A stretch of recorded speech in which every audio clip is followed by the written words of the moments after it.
NOMS is going to announce the second round of contracts in the next couple of weeks. That's for another round of provision across England, including submarines in South Yorkshire, Merseyside and possibly Cornwall. The provision will start in January 2011 and will run to the end of December 2014. So there's a bit of an overlap there between the CFO1 and CFO2 in 2011. The main differences between CFO1 and CFO2 is that we've learnt on some of the experiences from CFO1 and we've identified a group of harder to reach offenders that we're going to focus on in CFO2 and make sure that they've got the same level of provision as other offenders during CFO1. During the overlap period of 2011, the providers on CFO2 will focus on these particular offenders and make sure that they get the provision during 2011, and then we'll take over the delivery of the projects of CFO1 from 2012 onwards.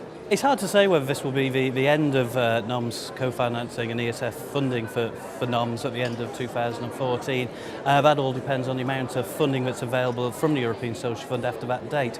However, NOMS as an organisation is continuing to look at the needs of offenders and where any additional money coming in can be spent, not just on offenders but in things like the green economy, so training offenders for the green economy, sustainable development, and also looking at social enterprise as well, so looking at offenders who might want to set up their own businesses and helping them set them up with a social enterprise ethos to their business, so they then continue to take on the idea of taking on offenders and training offenders after they've set up their business. So we don't just gain that one outcome at that point.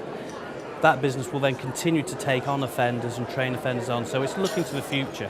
So as we go through the project, both go towards the end of CFO1 and looking towards CFO2, we will look to see where the needs of offenders are and look to plan to fill them gaps, whether there's some ESF funding or not. I think the Rebuilding Revolution is having quite a big influence on NOMS CFO and possibly vice versa as well. When we started accessing European money before the co-financing organisation, when we were Head Start and then we had a project called PS Plus, resettlement in prisons was quite a low-key affair, and it was it wasn't joined up, there was no proper case management. It was a case of somebody wanted to be a chef, so they put them on a simple chef's course. Although very effective, and it did jump the time, that's how it was. Through time, when we set up our ESF projects, we decided that we wanted to do something completely different. And we wanted to take a holistic approach to resettlement, looking at all the factors affecting why somebody cannot get into employment and putting an action plan together to address their needs. And I think that's led on, that's the true ethos of the Rehabilitation Revolution. NOMS CFO is supporting social enterprise initiatives in two ways, really. We have some technical assistance money that we're using to fund a research and development project that looks at social enterprise, because it is such a wide arena. It looks at social enterprises, how we can support existing social enterprises, how we can help offenders create their own social enterprises, and how we can use them to offer employment initiatives for offenders. What we do with that research development is we use that to inform not just the main CFO project, but NOMS as a whole as well, how NOMS can work with social enterprises and increase the employability, the employment opportunities for offenders.